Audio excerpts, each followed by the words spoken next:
ВМРО, ДПМН и Социјалдемократскиот сојуз денес војуваа за криминалот во рударско-енергетскиот комбинат Битола и изголемувањето на минималната плата.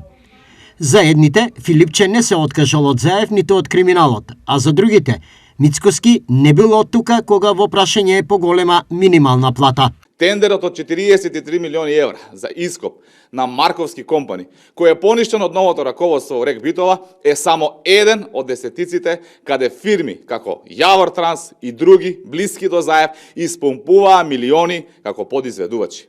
Матните тендери во РЕК Битола, преку кои се испомпуваа милиони, резултираа со поскапа струја за народот.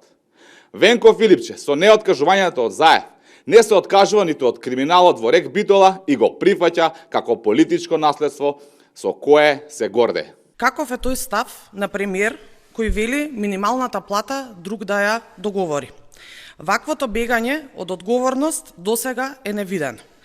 Па владата зашто е, ако не за да обезбеди поголеми плати за работниците? СДСМ и како опозиција бара покачување на минималната плата на работниците на 27.700 денари и веќе наредната година да биде 30.000 денари, затоа што работниците тоа и го заслужуваат.